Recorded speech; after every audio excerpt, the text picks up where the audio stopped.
Magandang araw po sa inyong lahat. Ngayon, meron tayong pag-uusapan na isang mahalagang tanong. Ano nga ba ito? Ano ang epekto kapag hindi tayo umabot sa tax deadline? At pwede pa tayong mag-file ng zero return tapos i-amend ito sa tamang figures? Unang-una, kapag hindi ka umabot sa deadline ng filing ng BIR returns, automatic na may penalties po ito. Ano po ang mga penalties natin? May surcharge, may interest, at compromise penalty. Ano nga ba ang surcharge? Ito ay 25% ng ating tax due, or kung ikaw naman ay MSME, 10% ng tax due. Ano naman ang interest? Ang interest ay 12% per annum computed per day, pero kung ikaw ay MSME, 6% per annum computed per day. At ang panghuli naman ay ang compromise penalty. Ito ay depende sa tax due, pero may fix itong halaga. Ngayon, aside from your tax due, idadagdag po natin itong surcharge, interest at halimbawa po, ang iyong tax due ay 10,000 pesos. Dadagdagan niya ng surcharge, interest at compromise penalty.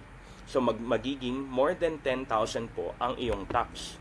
Kaya kahit zero ang tax na babayaran, basta late filing, pwede pa rin po magkaroon ng penalty. Ngayon, payo ko po sa inyo, mag-file ng zero return muna. Kung hindi pa po kumpleto ang iyong dokumento o kaya ang computation pero deadline na, isang practical na gawin ay ang mag-file ng zero return.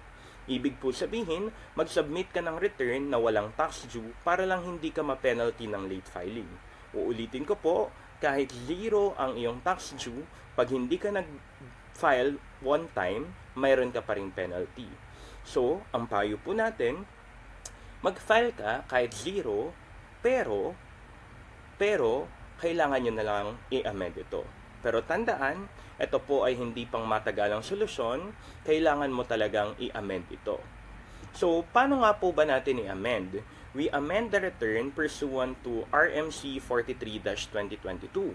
Ayon sa Revenue Memorandum Circular Number 43-2022, maaari tayong mag-amend ng tax return kahit mag-file tayo ng zero return without incurring penalties. Kung na-file mo muna ito kahit zero, hindi mo sinasadya ito, and voluntary mong i-amend ang iyong return bago ka ma-notify ng BIR.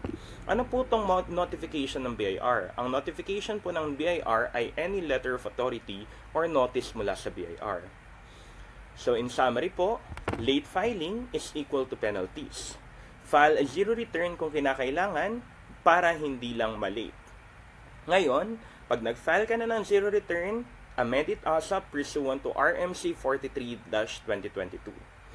Sa tax compliance, mas okay na ang kulang basta on time kaysa buo pero late. May option naman tayong mag-adjust later basta legal ang proseso in accordance with RMC 43-2022.